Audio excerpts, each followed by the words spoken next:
Hello friends, आपका स्वागत है हमारे चैनल में। आज हम बात करेंगे एक ऐसे कॉन्फ्लिक्ट की जो सिर्फ दो देशों के बीच नहीं बल्कि पूरे मिडिल ईस्ट और कहीं ना कहीं पूरे दुनिया के जियोपॉलिटिक्स को बदल देने वाला था।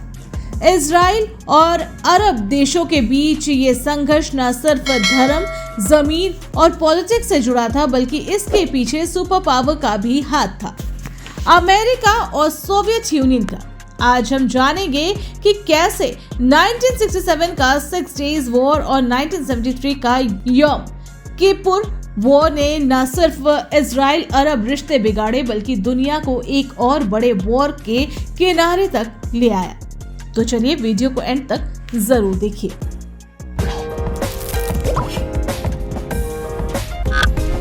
Six days war 1967।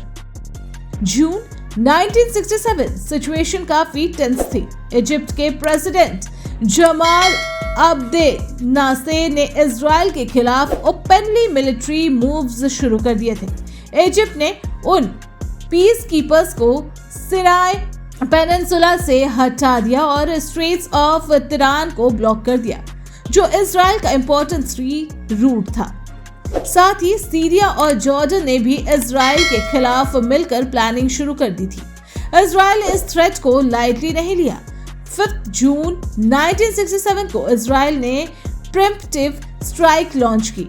सबसे पहले इजिप्ट के एयरबेस पर सिर्फ कुछ घंटों में उन्होंने इजिप्ट की एयरफोर्स को लगभग डिस्ट्रॉय कर दिया।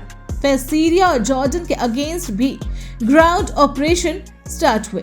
ये वॉर सिर्फ 6 दिन चला, लेकिन इसका इम्पैक्ट डिकेड्स तक महसूस किए गए। इस वॉर में इजराइल ने सिनाई पेनिनसुला और गाजा स्ट्रिप इजिप्ट से जीता, वेस्ट बैंक और ईस्ट जेरूसलम जॉर्डन से ले लिया और गोलान हाइट्स सीरिया से कैप्चर किया। ये जीत मिलिट्री लेवल पर इजराइल के लिए हिस्टोरिक थी, लेकिन अरब देश इस डिफीट से टूट गया। इस वॉर के बाद इजराइल का एरिया 3 गुना बढ़ गया, लेकिन इसके साथ ही अरब रिजेंटमेंट भी बढ़ गया। यौम किपुर वॉर 1973।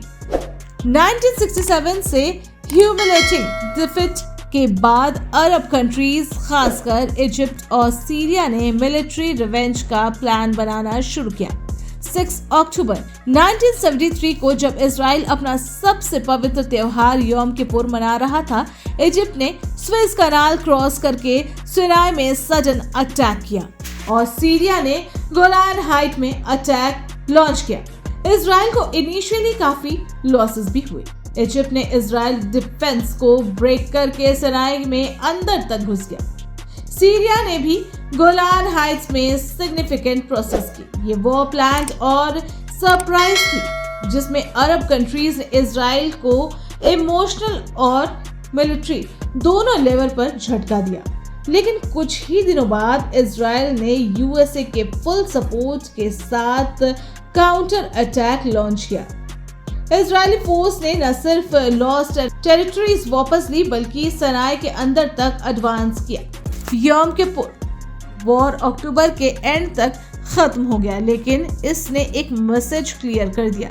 इजराइल को लाइटली लेना मुश्किल होगा, लेकिन वो भी वल्नरेबल है। कोल्ड वॉर का शैडो।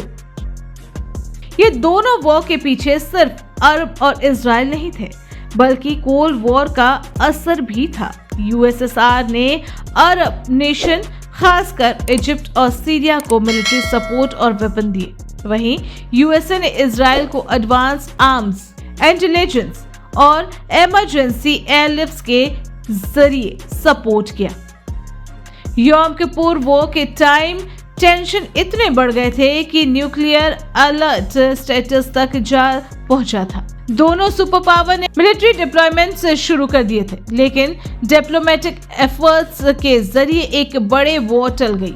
ये एक एग्जाम्पल था कि रीजनल कॉन्फ्लिक्ट का ग्लोबल इम्पैक्ट कैसा हो सकता है। वॉर के बाद 6 डेज वॉर के बाद जो टेरिटरीज इजराइल ने ऑक्युपाई किया, उनको लेकर यूनाइटेड नेशन में काफी प्रेशर बना। 1973 के बाद सिचुएशन थोड़ी बदली। इजिप्ट ने पीस के तरफ कदम बढ़ाया। 1979 में कैंप डेविड अकॉर्ड्स साइन हुआ। जिसमें इजराइल ने सिनाई पेनिनसुला इजिप्ट को वापस कर दिया और इजिप्ट पहला अरब देश बना जिसे इजराइल को ऑफिशियली रिकॉग्नाइज किया। लेकिन सीरिया और पैलेस्टाइन का इशू अनरिजॉल्व ही रहा। गाजा और वेस्ट बैंक में अनरेस्ट बढ़ता गया। इजराइल के सेटलमेंट, मिलिट्री एक्शंस और पैलेस्टीनाई रेजिस्टेंस आज भी चालू है। वॉर के बाद पीस की कोशिश हुई लेकिन परमानेंट सॉल्यूशन आज तक नहीं निकला। तो दोस्तों, ये जो वॉर हमने देखी 6 डेज और योम किपुर, ये सिर्फ एक टाइम पीरियड के कॉन्फ्लिक्ट नहीं थे। ये दिखाते हैं कि कैसे एक पुराने जमीनी लड़ाई धर्म, पॉलिटिक्स, सुपर पावर और आइडेंटिटी क्राइसिस का सेंटर बन गई। आज यूएई, बहराइन जैसे कुछ अरब देश ने इजराइल के साथ रिलेशन बनाए, लेकिन पैलेस्टाइन का सवाल अब भी वही का वही है। हर बार जब गाजा में बॉम्ब गिरता है या वेस्ट बैंक में प्रोटेस्ट होता है या वॉर, हमें याद दिला देते हैं कि शायद कॉन्फ्लिक्ट रुक जाए, लेकिन उनके असर कभी नहीं। अब आपके इस पर क्या थॉट्स है, कमेंट में हमें जरूर बताएं। और वीडियो इन्फॉर्मेटिव लगी हो तो लाइक, शेयर, चैनल को सब्सक्राइब करना ना भूलें ताकि ऐसे टॉपिक्स आप तक पहुंचते रहे। Thanks for watching.